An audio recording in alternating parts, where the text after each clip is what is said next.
3 a.m. February 2nd, 1967. Pentridge Prison, Melbourne, Australia. A man is awake. He hasn't slept. He's been transferred to a new cell, one that sits just a few steps away from the gallows trapdoor. He can almost hear it.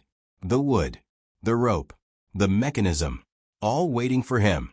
In a few hours, the state of Australia is going to hang him. And here's the thing. This man didn't set out to kill anyone. He grabbed a rifle during a prison escape. A shot was fired. A warder dropped. Whether Ronald Ryan pulled that trigger, nobody has ever proven it. The bullet was never found. The rifle was never tested. The jury convicted him anyway. And the Premier of Victoria, a single politician, refused to commute the sentence. Over 3,000 people are protesting outside the prison walls right now. The Catholic Church, the media, university students. 7 members of the jury that convicted him wrote letters begging for mercy. None of it mattered. At 8 a.m., Ronald Ryan will walk onto that trapdoor. And Australia will never hang another man again.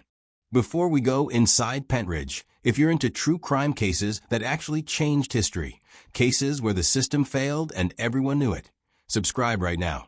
I cover the darkest stories from around the world, and this one is different from anything you've seen. Hit that like button. Now, let's go back to the beginning, to the boy who never had a chance. Carlton, Melbourne, 1925. Ronald Joseph Ryan is born into nothing. His father is a former coal miner, broken by lung disease, violent when he drinks.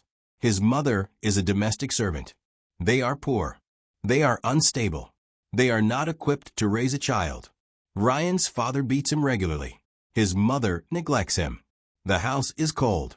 There is never enough food. Ryan learns early that the world does not owe him anything. At 11 years old, he steals a watch from a neighbor's house. It's a small thing, a child's mistake. But in 1936 Australia, it's enough. Ryan is made a ward of the state, sent to Rupertswood, a reformatory run by the Salesian order for what the government called wayward and neglected boys. He's 11. He stays for 3 years. Inside, he plays football.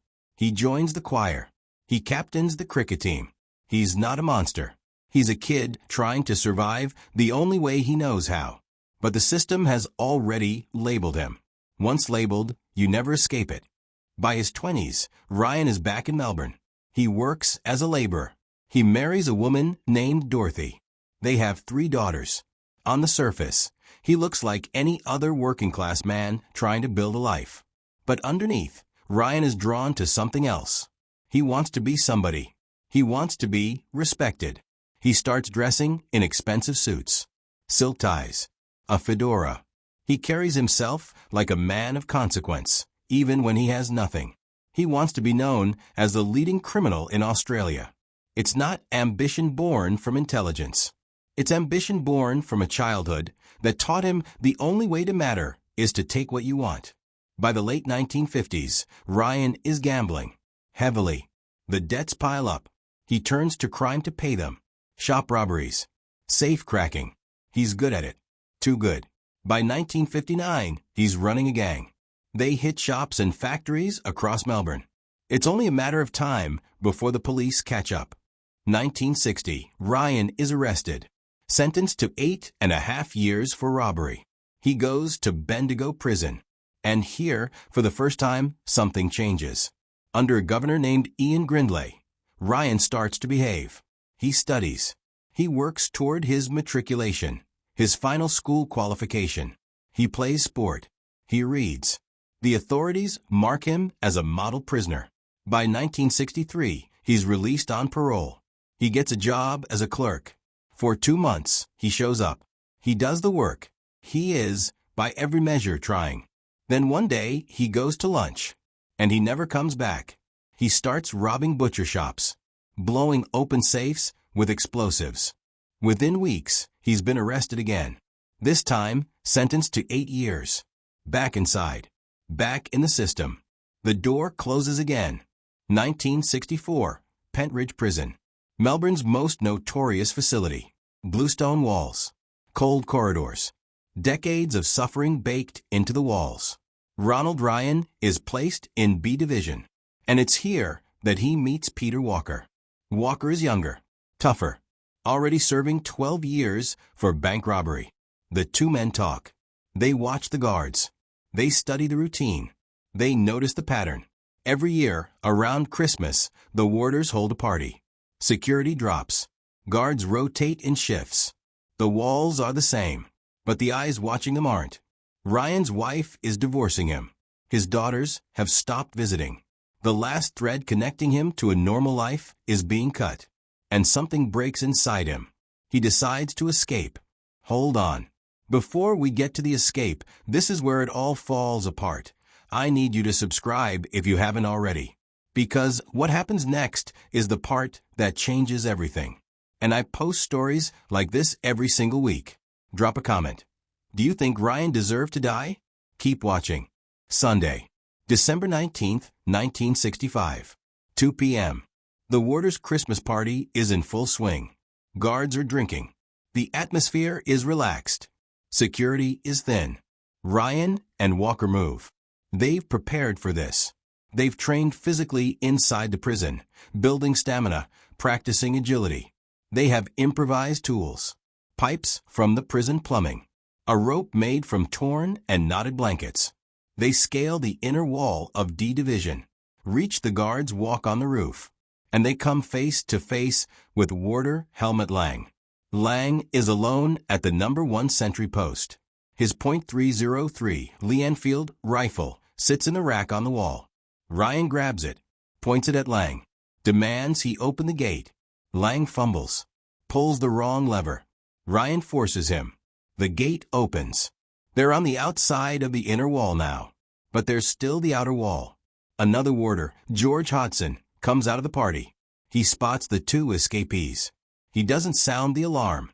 He goes after them alone. Walker is running. Hodson catches up. Ryan hears Walker shout for help. He turns. The rifle is in his hands. A shot rings out. George Hodson falls. He dies almost instantly. Ryan and Walker run. They disappear into the Melbourne afternoon, and the clock starts ticking. The escape dominates every newspaper in Australia, every television bulletin, every radio broadcast. The biggest manhunt in Melbourne's history begins. Parents refuse to let their children play outside. Movie theaters empty. Hundreds of false sightings flood the police. Ryan and Walker are ghosts, moving through safe houses, changing cars, hiding in flats across Melbourne suburbs. They are dangerous. They are armed. And they know it. On December 23rd, 4 days after the escape, Ryan and Walker rob an ANZ bank in Ormond. Ryan herds 13 people into the strong room at gunpoint. He steals £4,500. At one point, a witness hears Ryan warn the terrified staff, "This gun shot a man a few days ago."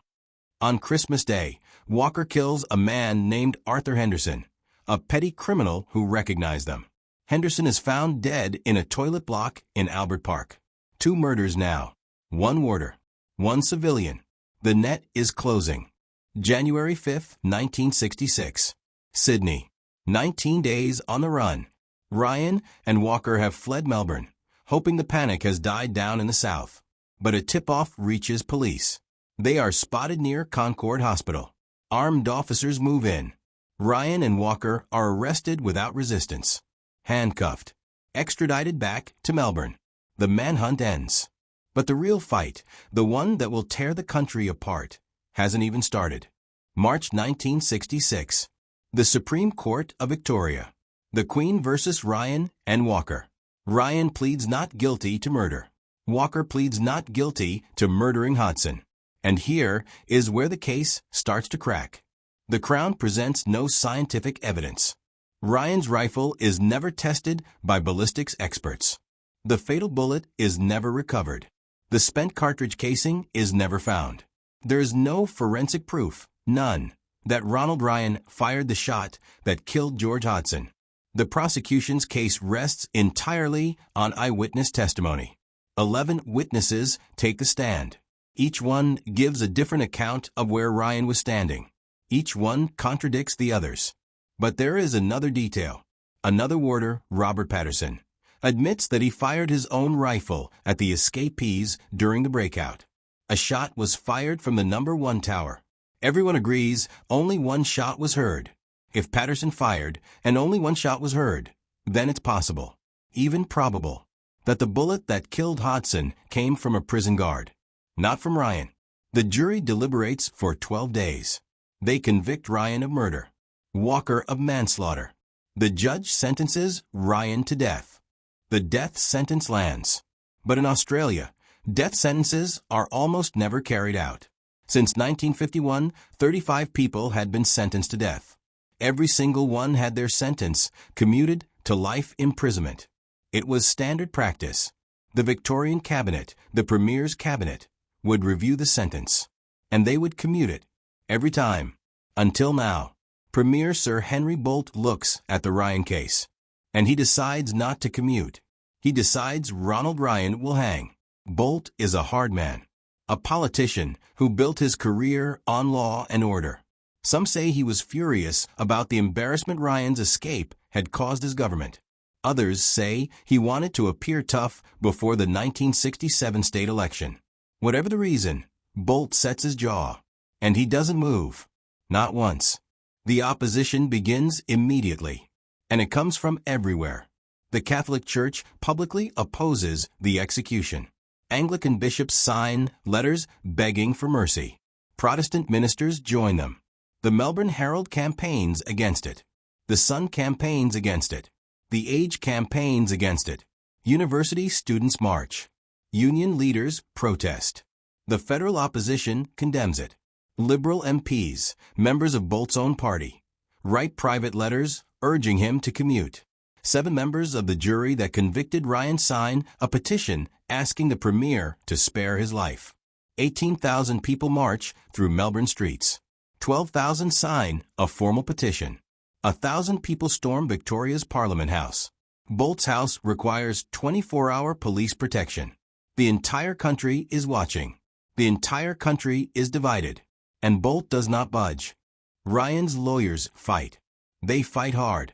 Defense barrister Philip Opus QC works without pay. He flies to London to present the case to the Judicial Committee of the Privy Council, the highest court in the Commonwealth. On January 23, 1967, the Privy Council refuses Ryan leave to appeal. The door closes. On January 30th, one day before the scheduled execution, Justice Stark grants a last-minute stay. A former prisoner named John Tolmie has come forward with a sworn affidavit. He claims he saw Warder Patterson fire a shot from the number 1 tower at the exact moment Hodson was killed. It is new evidence. It could change everything. But the following day, Tolmie is charged with perjury. He was not even in the prison at the time of the escape. The affidavit collapses. Bolt schedules the execution for 8 a.m., Friday, February 3, 1967. The night of February 2nd, Ryan is moved to a cell just steps away from the gallows trapdoor. He can feel the proximity of it, the wood, the mechanism. Father John Brosnan, Ryan's Catholic priest, stays with him through the night. At 11 p.m., Ryan is told officially, his final petition for mercy has been rejected. It's over. More than 3,000 people gather outside Pentridge Prison in the dark. 200 police are deployed to control the crowd. The protesters carry candles. They chant. They pray. They refuse to leave. Inside, Ryan writes his last letters. Not on paper. On toilet paper. That's all he has. He writes to his daughters, to his defense counsel, to the anti-hanging committee, to Father Brosnan. Each letter is handwritten. Each one is folded neatly. In his letter to the anti-hanging committee, he writes, "I state most emphatically that I am not guilty of murder." His last letter is to his 3 daughters. He writes, "With regard to my guilt, I say only that I am innocent of intent and have a clear conscience."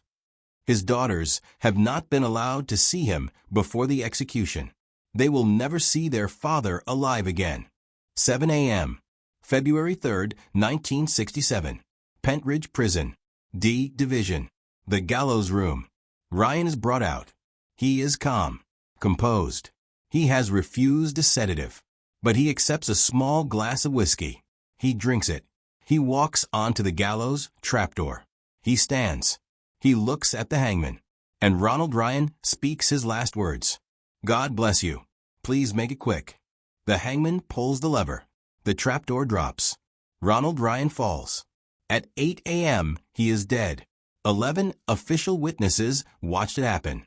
One of them, a journalist named Brian Morley, later described it. "It was terrible. To see a man brought out and put to death while we watched was just the most unearthly feeling." The prison governor, Ian Grindlay, the same man who had watched Ryan try to rehabilitate himself at Bendigo prison years earlier, stood beside him on the scaffold. Grindlay was a devout Catholic. After the execution, his health deteriorated. He prayed for Ryan every single day for the rest of his life. He died in 1984. He never stopped. At exactly 8 a.m., the moment Ryan was executed, a nationwide 3-minute silence was observed. Across Australia, people stopped. In the streets, in their homes, in workplaces. For 3 minutes, the country held its breath. Inside Pentridge, Ryan's fellow prisoners staged their own protest. They refused to get out of bed. They refused to work. They refused to obey any orders. An eerie silence fell over the entire prison. Later that day, Ryan's body was buried in an unmarked grave inside the D Division prison grounds. No headstone, no name, no marker of any kind. His family was forbidden from visiting the grave. For 40 years, Ronald Ryan lay in the dirt of the prison that killed him. Invisible, forgotten, until 2007, when the Victorian government finally gave his daughters permission to have his body exhumed. They reburied him beside his ex-wife Dorothy. 40 years to get his body back. Here is the part that makes this story so bitter. Less than 3 months after the hanging, Victoria held a state election. Sir Henry Bolt, the man who refused to commute Ryan's sentence, was returned to power with an increased majority. He won. The public had screamed. The churches had begged. The media had campaigned.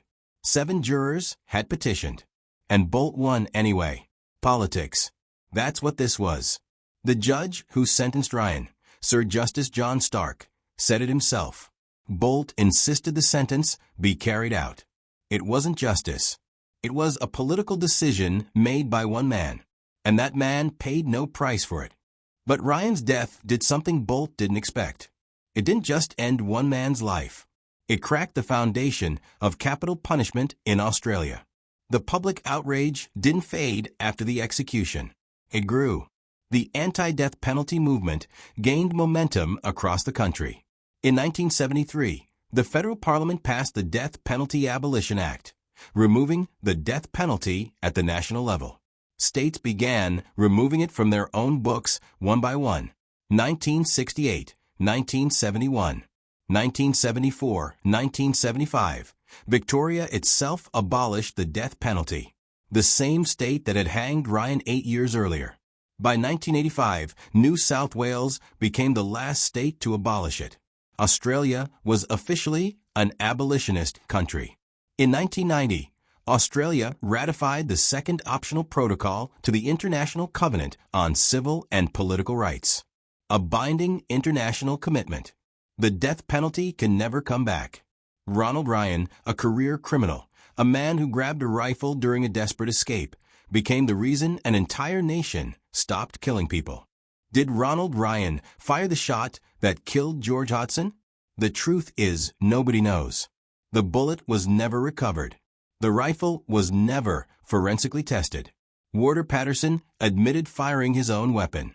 Only one shot was heard. The eyewitness testimony was contradictory. Ryan's own defense lawyer, Philip Opus, said in 2004, "I want to put the record straight. I want the truth told about Ronald Ryan, that an innocent man went to the gallows." An innocent man. Those are strong words. Opus believed it. He carried it with him until the end of his life. Father Brosnan, Ryan's priest, was asked about it years later on ABC radio. He said, "I don't know whose bullet killed who, but I'll tell you what, he had heroic qualities. George Hodson, the warder who was killed, was not a villain. He was a man whose wife had left him, who didn't have much of a life. Father Brosnan used to visit him, used to try to cheer him up. 2 ordinary men, one dead, one hanged, and the truth buried with them. After Ryan's execution, a stained glass window was installed at St. James the Great Anglican Church in Melbourne. An artist named Miroslav Zika created it. At the base of the window, he etched an inscription in Latin. Translated, it reads, "Dismas made this in 1967 at the beginning of the month when Bolt, scandalous, arrogant, was demanding Ryan suffer capital punishment." A church, a window, and an inscription that calls the premier of Victoria's scandalous and arrogant, in a place of worship, permanently etched into glass. That is how deep the anger went. For 40 years, Ronald Ryan's body lay in an unmarked grave inside Pentridge Prison. No visits allowed. No flowers. No name. His daughters knew where he was buried. They knew they couldn't go. In 2003, Hodson's daughter, the daughter of the warder Ryan, was convicted of killing, visited the grave site. She jumped on it. She danced on it. When Ryan's family found out, the outrage was immediate. It took 4 more years. But in 2007, the Victorian Premier granted permission. Ryan's body was exhumed, reburied beside Dorothy, his ex-wife, in a proper grave, with a headstone, with his name. 40 years. That's how long the state kept his body.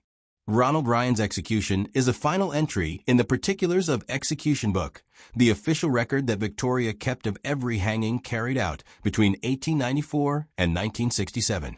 The book records the name and age of each person executed, their height, their weight, the calculated length of drop required for the hanging, and remarks on the execution itself. Some entries include photographs. Some include drawings of fractured vertebrae. Ronald Ryan is the last name written in that book. After him, nothing. The pages are blank. The book is closed. A 73-year record of state-sanctioned death, ended by one man, one escape, one shot that may or may not have been fired, and one politician who decided a man should die. Ronald Ryan was hanged on February 3, 1967. He was 41 years old. He maintained his innocence until the end. The bullet that killed George Hodson was never found. The rifle was never tested. And the man who decided Ryan would hang, Sir Henry Bolt, won re-election 3 months later. But Ryan's death ended capital punishment in Australia forever. A nation of over 20 million people stopped executing criminals because of what happened inside Pentridge Prison that morning. Whether Ryan pulled the trigger or not, he changed the country. If you want more stories like this, cases where the system broke and someone paid the price, check out my video on the most controversial executions in history. Link on screen. Subscribe, because I cover cases like this every single week. And comment below. Do you think Ronald Ryan was innocent? Thanks for watching. I'll see you in the next one.